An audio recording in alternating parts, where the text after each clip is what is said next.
Hello and welcome again to my YouTube channel. I am doctor Mohammad Danish और आज आप लोगों के लिए जो मैं एक वीडियो शेयर कर रहा हूँ, ये वीडियो है एक महत्वपूर्ण सूचना जो कि आयोग ने अभी पीजीटी अभ्यर्थियों के लिए, ख़ास तौर पे उन अभ्यर्थियों के लिए जो कि तदर्थ शिक्षक के रूप में कहीं कार्य कर चुके हैं या एडहॉक टीचर जिसे हम बोलते हैं के रूप में कहीं कार्य कर चुके हैं या काम कर रहे हैं। ओके, तो उसके बारे में एक सूचना दी गई है।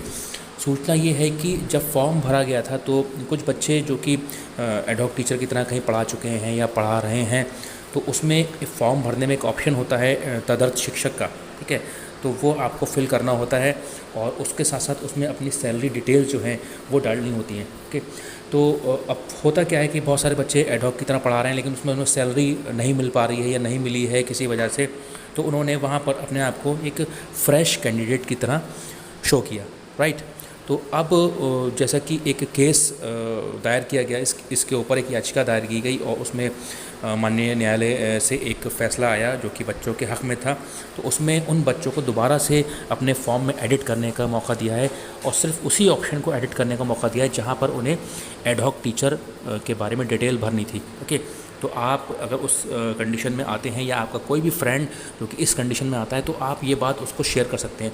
और यही नहीं, ये बात आप लोग के लिए भी फ़ायदेमंद है कि कई बार अगर आप कहीं पढ़ाते हैं या पढ़ा रहे हैं as a ad hoc teacher, okay, तो अगली बार जब आप फॉर्म भरेंगे तो आप इस कंडीशन की वजह से कहीं अपने आप को एज ए फ्रेश कैंडिडेट ना अप्लाई कर दें, तो आप उसमें अपने आप को जब तदर्थ कैटेगरी में हैं तो तदर्थ में ही अप्लाई करें, तो उसमें कुछ आपको बेनिफिट मिल जाते हैं जो कि पीजीटी के नोटिफिकेशन में ऑलरेडी दे रखे हैं। ओके, तो जैसा कि मैं आपके सामने ये एक न्यूज़ है पढ़ के सुना देता हूँ, उसमें आपको समझ में आ जाएगा कि उत्तर प्रदेश माध्यमिक शिक्षा अधिनियम 1921 की धारा 16E सब धारा 11 के अनुसार अस्थायी रूप से नियुक्त कतिपय तदर्थ शिक्षक जो वेतन नहीं प्राप्त कर रहे हैं और विज्ञापन संख्या जनवरी 2021 प्रशिक्षित स्नातक शिक्षक अथवा फरवरी 2021 प्रवक्ता संवर्ग में फ्रेश अभ्यर्थी के रूप में इसलिए आवेदन किया है क्योंकि तत्समय विज्ञापन में वेतन आहरण की सूचना भरना अनिवार्य था। ठीक है, और वेतन उनको मिल नहीं रहा है तो इस वजह से उन्होंने उसमें नहीं डाला। तो आगे क्या कह रहे हैं, ऐसे अभ्यर्थियों को माननीय सर्वोच्च न्यायालय ने योजित याचिका संख्या जो दे रखी है श्री चंद्र ओझा व अन्य बनाम उत्तर प्रदेश राज्य व अन्य में प्राप्त आदेश के अनुसार के समादर में उनकी तदर्थ शिक्षकों संबंधी सूचनाएं प्रदान करने का उन्हें अवसर प्रदान किया जाता है। तो उनको दोबारा से उनके लिए जो पोर्टल था वो खोला जाएगा, तो वो अपना रजिस्ट्रेशन नंबर डाल के सिर्फ यही डिटेल जो है एडहॉक टीचर की वो फिल कर सकते हैं या एडिट कर सकते हैं, उसके अलावा कोई और चीज़ वो एडिट नहीं कर सकते। इस हेतु विस्तृत अनुदेश चयन बोर्ड की वेबसाइट पर उपलब्ध है। ठीक है, आगे बढ़ते हैं।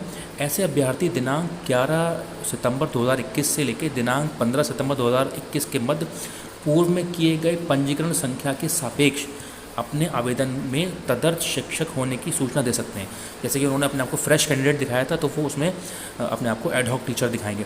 ऐसे अभ्यर्थियों द्वारा तदर्थ शिक्षक होने की सूचना के अतिरिक्त पूर्व में प्रदत्त किसी प्रकार की सूचना को अद्यतन या अपडेट नहीं किया जा सकेगा।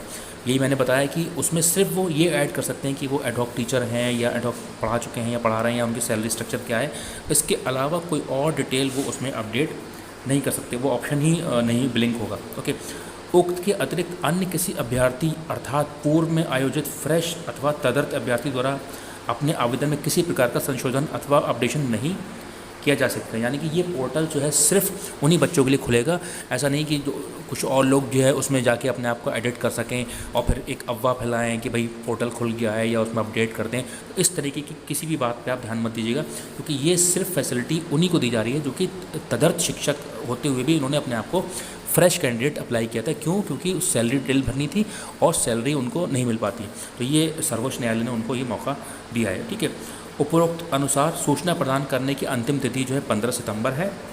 इसके पश्चात इस संबंध में किसी प्रकार ऑनलाइन अथवा ऑफलाइन प्रत्यावेदन स्वीकार नहीं किया जाएगा। ठीक है, इसके बाद अगर आपको कुछ करना है तो फिर वो एक्सेप्ट नहीं होगा। तो ये देखिए उप सचिव की तरफ से ये जारी हुआ है, तो ये बहुत ही महत्वपूर्ण सूचना है और बहुत ही अच्छा मौका है। अब इससे एक बात और जाहिर हुई कि हम जो सोच रहे हैं कि रिज़ल्ट कब तक आएगा और रिज़ल्ट का क्या डेट है, अब जाहिर सी बात है जब उनको मौका दिया जा रहा है कि ये 15 सितंबर तक वो डिटेल डालें, जब वो डिटेल फिल करेंगे यानी कि 15 तक तो रिज़ल्ट नहीं आने का, ठीक है, वो अपनी डिटेल डालेंगे, उसके बाद कहीं इस पर कोई एक्शन होगा और फिर रिज़ल्ट डिक्लेयर होगा।